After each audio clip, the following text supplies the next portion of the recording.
At 7:03 Let's on a check cold this Monday road morning, I segment. walked outside with my coffee, Private planning to leave ownership. for The work like Smith I did Family every day. Trust. That's a key Instead, detail. I found a bright orange notice taped to my garage door. At first I thought it was just another advertisement or a delivery slip. But when I pulled it off and read the top line, my stomach dropped. The letter had a large logo across the top that read Green Valley Homeowners Association. And right under it, in bold black letters, were the words, "Final Notice, $12,000 HOA fine." For a moment I just stood there staring at the paper, trying to understand how a homeowners association that I wasn't even part of was somehow demanding $12,000 from me. According to the letter, the fine had been issued because I was using the community driveway access without authorization. I looked up from the notice and glanced toward the road at the end of my driveway, the same road I had used for years to get to the highway. That was when I realized something. The HOA board had finally decided to escalate things. My property sits just outside a quiet suburban neighborhood that was built about 6 years ago. When my parents bought this land decades earlier, the entire area was farmland. There were no sidewalks, no streetlights, and definitely no homeowners association telling people what they could or couldn't do. Over time, the land around us was sold to a developer who turned it into a large housing community with hundreds of houses in perfectly aligned streets. Eventually, the neighborhood formed an HOA to manage everything. Technically, my property borders their development, but my land has never been part of the HOA. I don't follow their rules, I don't attend their meetings, and I certainly don't pay their fees. The only thing connecting my land to the main highway is a paved road that runs through the entrance of their neighborhood. My driveway stretches about 300 feet until it meets that road, and it has been that way for decades. For years, nobody had a problem with it. Delivery trucks drove through the neighborhood to reach my house. Utility vehicles used the same road whenever they needed access to my property. Even the construction crews who built the HOA houses used that road when the neighborhood was first developed. Everything worked normally. But about a year after the development was finished, the HOA board started becoming a lot more aggressive about controlling the area around them. New rules appeared every month. Residents got warnings for leaving trash cans out too long or painting their fences the wrong shade of brown. At first I ignored it because none of their rules applied to me. At least that's what I thought. The first time the HOA mentioned my driveway was during a conversation with the board president, a woman named Linda who seemed to enjoy reminding people that the neighborhood was private property. One afternoon she stopped me near the entrance road and explained that residents had complained about vehicles that didn't belong driving through the community. Apparently my truck was one of those vehicles. I calmly explained that my driveway connected directly to the road and that I had been using it for years before the neighborhood even existed. Linda nodded politely at the time, but I could tell she didn't like the answer. Over the next few weeks, letters from the HOA began appearing in my mailbox. They claimed that I was illegally accessing private community infrastructure. Each letter sounded more serious than the last. Eventually they warned that if I didn't stop using the road, the HOA would begin issuing fines. I ignored the letters because legally they had no authority over my property. I wasn't a member of their association, and the road connected to a public county highway. The threats didn't make any sense. Apparently the HOA board believed otherwise. The notice in my hand that Monday morning listed several fines that had been added together over the past 2 months. Unauthorized access. Community rule violations. Failure to comply with HOA directives. According to their calculations, the total amount now owed was exactly $12,000. I laughed out loud when I read that number. Because an HOA cannot fine someone who isn't part of the association. Anyone with basic knowledge of property law knows that. But the thing that caught my attention wasn't the fine itself. It was the line near the bottom of the notice. It said that if the fine wasn't paid within 14 days, the HOA would begin enforcement action regarding road access. That sentence made me look down the driveway again. Because it sounded a lot like they were planning to block the road. Later that afternoon I decided to drive into town and speak with someone who actually understood local property law. The county records office keeps maps and ownership documents for every piece of land in the area, and I wanted to double-check something that had always seemed a little strange about the neighborhood entrance road. When the developer first built the community years ago, I remembered hearing that the land for the road hadn't been fully transferred yet. At the time, I didn't pay much attention to the details. But now, with the HOA trying to fine me $12,000 for using that road, it suddenly seemed worth investigating. Inside the records office, a clerk helped me pull up the property map for the entire neighborhood. The screen displayed a detailed layout showing every parcel of land in the development. Houses, yards, sidewalks, and the long entrance road that connected everything to the highway. At first glance, the map looked exactly like I expected.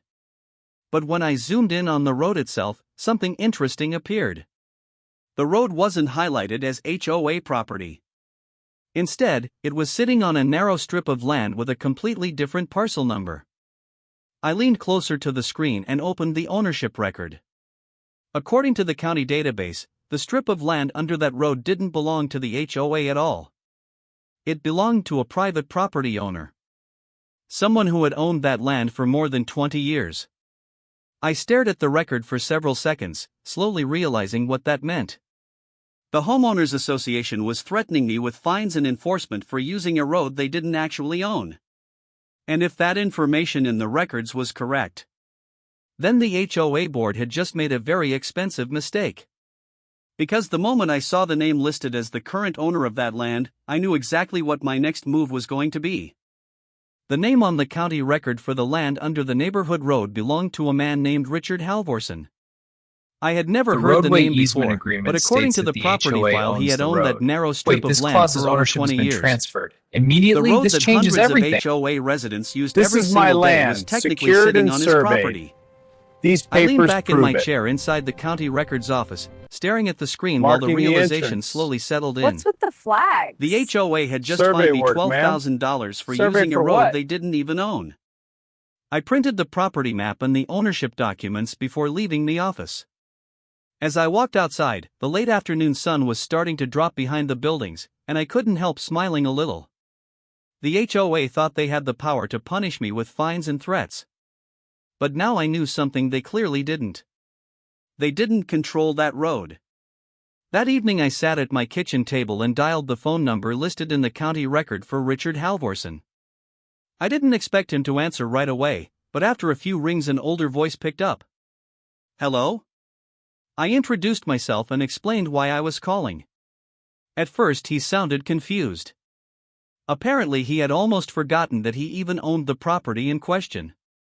Years earlier he had purchased several small parcels of land as investments, including that strip near the neighborhood entrance. When the developer built the HOA community, they contacted him about the land but never reached a final agreement. So the road has just been sitting on my property all this time, he asked. Pretty much, I replied. He chuckled quietly on the phone. Well, that's interesting. I explained the situation with the HOA fine and their claim that the road belonged entirely to them. Richard listened carefully without interrupting. When I finished the story, he let out a long breath. Sounds like they got a little ahead of themselves, he said. Then I asked the question that had been sitting in my mind since I saw his name on the property record. Have you ever thought about selling that land? There was a pause on the phone. Depends, he said slowly. Who's buying? We talked for almost half an hour. The strip of land wasn't very large, but its location made it extremely important. Every single vehicle entering or leaving the HOA neighborhood depended on that road. Eventually Richard agreed that he would be willing to sell the property if the price was fair. By the end of the call, we had an agreement. 3 days later I met him at a small legal office in the nearby town. The paperwork took most of the afternoon, but when everything was signed and filed with the county, the ownership officially changed. Just like that, I became the legal owner of the land under the HOA's only entrance road. I drove home that evening feeling unusually calm. The $12,000 HOA fine was still sitting on my kitchen counter, but now it looked more like a joke than a threat. The people who sent that notice had no idea what had just happened. And they were about to find out. The next morning I hired a local surveying company to mark the exact boundaries of my newly purchased property. By midday several trucks arrived near the neighborhood entrance. Workers began placing bright orange survey flags along both sides of the road. The flags ran in a straight line from the highway all the way into the HOA neighborhood. It didn't take long for residents to start noticing. Cars slowed down as they passed the survey crew. People stepped outside their houses to watch. A few homeowners even walked over to ask what was happening, but the surveyors simply told them they were marking private property boundaries. About an hour later, a familiar white SUV pulled up near the entrance. Linda stepped out. Even from a distance, I could see the confusion on her face as she looked at the survey flags lining the road. She walked directly toward the workers and began asking questions. Within a minute, they pointed toward me standing near the end of my driveway. Linda marched across the grass toward me. "What is going on here?" she demanded. I calmly handed her a copy of the updated county property document. She looked at the paper briefly, then frowned. "What is this supposed to be?" "It's the ownership record for the land under that road," I said. She glanced back toward the survey flags again. "That's HOA property." I shook my head slowly. "No," I replied. "It's not." She looked down at the document again, this time reading it more carefully. I watched the moment her expression started changing. The confidence she normally carried began fading as the reality of the situation settled in. "You bought this?" she asked. "Yes." Her eyes moved toward the entrance road where cars were still driving in and out of the neighborhood. "You can't control access to a residential community," she said quickly. I pointed toward the orange flags lining both sides of the road. "Apparently I can." For the first time since I had met her, Linda looked genuinely nervous. The next day I made another phone call, this time to a construction company that specialized in installing heavy steel security gates. I explained that I owned a private road and wanted to place a gate near the entrance to control vehicle access. They scheduled the installation for Friday morning. By Thursday evening, word had spread through the neighborhood. Several HOA residents had already contacted the board asking why survey markers were suddenly appearing along their only road. But the HOA leadership still hadn't publicly explained anything. They were probably still trying to figure out how to fix the problem. But by the time Friday morning arrived, it was already too late. Because at 8:30 a.m., a large truck carrying a massive steel gate rolled up to the entrance of the HOA neighborhood. And the workers began unloading it directly onto the road I now owned. Friday morning was unusually busy for such a quiet neighborhood. By the time the construction truck arrived, several residents had already gathered near the entrance road trying to understand what was happening. The large steel gate being unloaded from the truck immediately caught everyone's attention. This is a total surprise. It was It's nearly ruining the 20 feet neighborhood. wide and It's built for the from heavy greater black good. metal bars. Wow, the kind that gate is normally used for huge. private All right, on industrial three. roads. 1, 2, 3, lift! The workers moved You quickly, got it. measuring the road and marking positions for the support posts while traffic slowed behind them. I stood nearby watching as the crew prepared their equipment. Every few minutes another homeowner walked over to ask questions. Most of them assumed the HOA had ordered the installation. None of them realized the HOA had nothing to do with it. About 15 minutes later, a familiar white SUV came speeding down the road and stopped suddenly near the construction site. Linda stepped out. She looked around at the workers, the equipment, and the massive steel gate lying on the ground beside the road. Her face immediately tightened with anger. "What is this?" she demanded loudly. One of the construction workers pointed toward me. Linda turned and marched across the road until she was standing a few feet away. "You cannot install a gate here," she said. "This is the community entrance." I calmly held up the property document again. "This is private land," I replied. She glanced at the paper but didn't take it this time. "You're interfering with residential access," she argued. "That's illegal." I shook my head. "No," I said. "Illegal would be issuing a $12,000 fine to someone who isn't part of your HOA." For a moment she didn't say anything. Behind her, several residents were now watching the conversation closely. Some of them had clearly started piecing things together after seeing the survey flags earlier in the week. Linda lowered her voice slightly. "What do you want?" she asked. I pointed toward my driveway at the end of the road. You fined me $12,000 for using a road you claim to own, I said. Now I own the land under it. She looked over her shoulder again at the workers preparing to dig the post holes for the gate. You can't block the only road into a neighborhood, she said. I shrugged.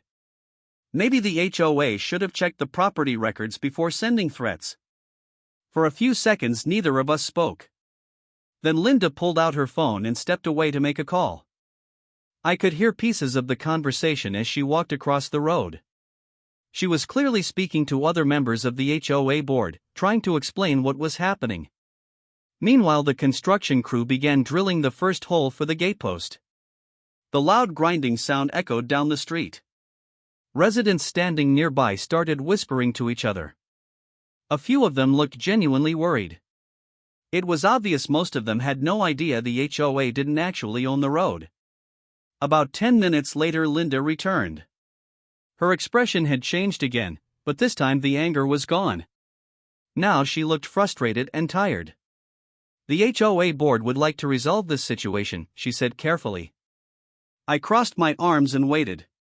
We're willing to remove the $12,000 fine, she continued, and issue a written statement confirming that your property has legal access through the neighborhood. I glanced toward the workers, who were already lowering the first steel post into the ground. And the letters? I asked. What letters? All the warning notices your HOA sent threatening legal action. She hesitated. We'll withdraw those as well. I looked back toward the road for a moment. Cars had started lining up behind the construction truck because the crew had partially blocked the entrance while working. Then I turned back to Linda. And the gate? She asked. I nodded toward the construction crew. If the HOA officially cancels the fine and acknowledges my driveway access, the gate won't be necessary. Linda stared at the ground for a few seconds before answering. Fine. Within 2 hours, the HOA board sent a written notice confirming exactly what I had asked for. The $12,000 fine was completely canceled, and the letter clearly stated that my property had permanent access through the neighborhood road. Once I had the document in my hands, I walked over to the construction foreman and told him the gate installation could stop. The crew packed their tools and loaded the massive steel gate back onto the truck. As the vehicle drove away, the small crowd of homeowners slowly began returning to their houses. Most of them looked relieved. A few even nodded politely in my direction. Linda stayed behind for a moment longer. I hope this resolves the issue, she said quietly. It does, I replied. She gave a short nod and walked back toward her SUV. That was the last time the HOA board ever tried to control access to my driveway. The fine disappeared. The threatening letters stopped. And the road that everyone used every day remained exactly where it had always been. But now everyone in the neighborhood knew something they hadn't known before. The homeowners association that believed it controlled everything had nearly lost access to its own road. All because they tried to charge $12,000 to the wrong person.